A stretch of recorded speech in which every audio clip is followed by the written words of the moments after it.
Bienvenue dans la Guilde, le podcast qui booste vos compétences en Quality Engineering. Je suis Jean-François Frézy, expert en Quality Engineering et passionné par la transmission des savoirs. Chaque semaine, je te partage des astuces pour transformer ta façon de travailler en Quality Engineering. Installe-toi bien, on est parti pour un nouvel épisode rempli de conseils concrets. N'oublie pas de t'inscrire à ma newsletter pour recevoir du contenu exclusif et ne rien rater. Chaque semaine, je te livre des méthodes actionnables, des outils efficaces et des stratégies sur les meilleures pratiques du moment, avec des formats courts, pratiques et accessibles à tous. Alors abonne-toi maintenant pour ne rien rater. Un pipeline CI/CD, c'est une promesse. Livrer vite, livrer souvent, livrer avec confiance. Dans la pratique, beaucoup de pipelines livrent vite et souvent, mais pas toujours avec la confiance escomptée. Parce que le filet de sécurité qualité sont trop légers. Des fois mal placés, des fois trop lourds, ils ralentissent tout le process et l'équipe, il peut avoir tendance à les contourner ou pas prendre en compte ce qui est remonté dans le pipeline. Donc dans cet épisode, on va parler de stratégie, pas forcément d'outils spécifiques de CI, on va parler de principes, comment on va placer tous les éléments de contrôle qualité dans un pipeline pour qu'il soit à la fois efficace et aussi supportable au quotidien. Donc avant de parler de ce qu'on va mettre vraiment dans le pipeline, il faut rappeler un élément fondamental, c'est qu'il faut essayer de respecter la pyramide des tests. Et donc, on va voir ça rapidement parce que je pense que vous le connaissez plutôt bien. Donc, à la base, il y a vraiment les tests unitaires qui vont eux être rapides, isolés, nombreux et ils testent des comportements précis en quelques millisecondes, voire centaines de millisecondes. Et donc, eux, il va y avoir un volume important et ils sont très importants dans une CI. Sur le niveau d'au-dessus, on va mettre les tests d'intégration, tout ce qui va être tests qui vont vérifier que les composants fonctionnent bien, les tests d'API, tout ce qui va vérifier un service. Bon, c'est un peu plus long qu'un test unitaire, mais c'est quand même globalement rapide et très représentatif et ça respecte et ça vérifie des règles métier assez complexes. Et donc, au-dessus, ils vont avoir les tests vraiment de bout en bout qui vont simuler un parcours complet d'un utilisateur. Eux, ils sont lents, ils vont être coûteux à maintenir, mais ils sont indispensables pour vérifier les flux critiques. Le principe est simple, c'est que plus le volume est bas, plus les tests sont rapides, et plus vous êtes en haut, plus ils sont lents, et donc il faut vraiment vérifier les chemins critiques et pas essayer d'avoir une couverture totale. Donc, c'est ça auquel il faut faire attention, sinon, vous allez avoir des pipelines qui vont être lents et fragiles. Maintenant que j'ai rappelé ça, on va appliquer une logique qui va être typique d'un pipeline et qui doit être pensée à chaque étape. Donc sur chaque commit, sur chaque pull request, il faut mettre des vérifications rapides. Il faut mettre des linters, des analyses statiques qui vont s'assurer que tout se passe bien, comme du SonarQube.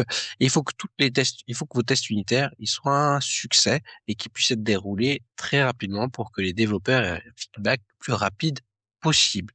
Voilà. Si vous avez un pipeline qui dure 25-30 minutes sur la partie dev, c'est compliqué pour les développeurs d'avoir un feedback. Donc sur chaque merge de votre branche principale, il faudra aussi mettre des tests d'intégration, des tests de contrat d'API, éventuellement des tests de sécurité, des scanners de dépendance, tout ce qui va rendre possible et imaginable cette gestion au niveau intégration. Puis après, vous pouvez aussi avoir des release candidates. Et là, vous allez mettre aussi des tests de bout en bout, critiques, sans en mettre des millions, mais suffisamment pour qu'ils s'assurent que tout se passe bien. Bien sûr, dans certaines organisations, sur la branche principale, on peut aussi mettre des tests d'intégration, en plus des tests d'intégration, des tests de bout en bout, mais peut-être bien ciblés et bien choisis. Le but, c'est que le pipeline, il aille vite et que on ait un feedback le plus rapide qui soit fait aux développeurs sur ce qu'ils développent et sur ses effets de bord. Le but, c'est pas de tourner forcément tous les tests tout le temps, à chaque étape, mais de bien pouvoir les choisir. Et c'est souvent une erreur qu'on fait, c'est qu'on veut lancer les tests end-to-end trop tôt et avec beaucoup de tests. Et donc, vous allez avoir des pipelines qui vont durer 30, 40, 50, 60 minutes. J'en ai vu qui ont tourné 3 heures. Les développeurs, ils peuvent pas attendre le résultat. Ça, c'est intéressant si vous avez une équipe de tests dédiée, mais si vous voulez un feedback rapide, ça marche pas. Donc ça, faut éviter. Faut aussi un peu se méfier des indicateurs qu'on met, qui peuvent être un peu des vanity metrics, on regarde juste la couverture des tests unitaires. Voilà.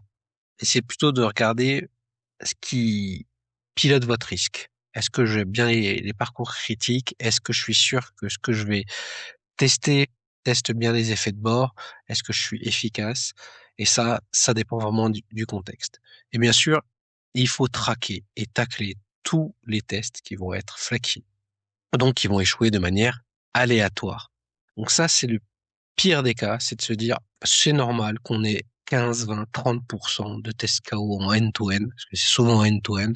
C'est normal. Non, ça, soit on les enlève, soit on sait pourquoi ça se passe, mais il faut éviter ça parce que ça pose de vrais problèmes de confiance dans votre CI. Et ça, c'est super important. Et je l'ai trop vu. Donc, un pipeline de qualité, c'est pas juste des ensembles de contrôle technique, même si ça sert beaucoup à ça. C'est vraiment quelque chose qui doit se dire, en tant qu'équipe, sur quel contrat on se met d'accord? C'est quoi l'accord collectif qu'on doit avoir pour qu'une version soit considérée comme livrable et que je puisse passer à l'étape suivante? Et ça doit être dit de façon très explicite. Toute l'équipe, que ce soit les devs, les PO, les QA, savent ce que ça contient.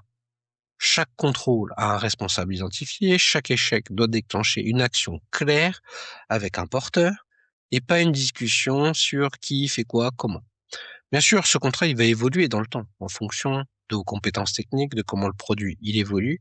Un pipeline ne reste jamais figé et ne doit pas rester. Si pendant 2 ans, votre pipeline, il n'a pas bougé, votre produit, il n'a pas bougé, ce qui m'étonnerait, soit, vous êtes plus en phase avec ce que vous livrez au quotidien et vous prenez beaucoup de risques ou vous testez beaucoup de choses manuellement, voire beaucoup trop de choses manuellement qui pourraient être traitées là-dessus. Donc, c'est important de prévoir une évolution constante et une maintenance aussi de cette CI pour être sûr que ça apporte toujours la valeur que vous voulez avoir au quotidien.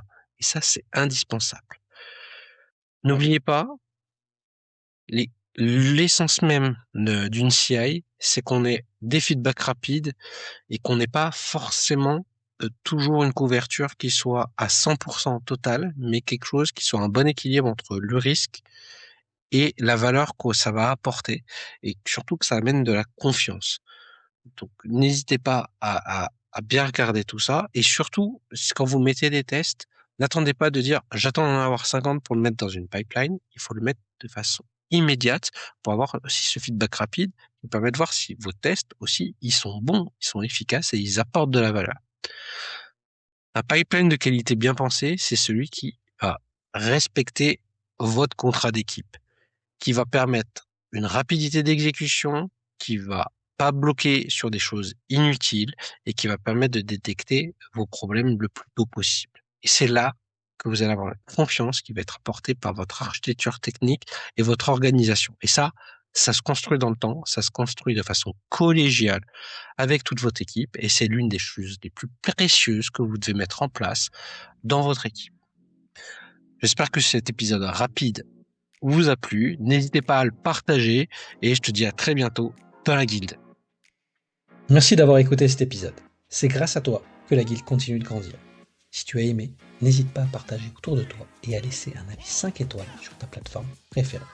Je te donne rendez-vous au prochain épisode avec encore plus de conseils pour booster tes compétences.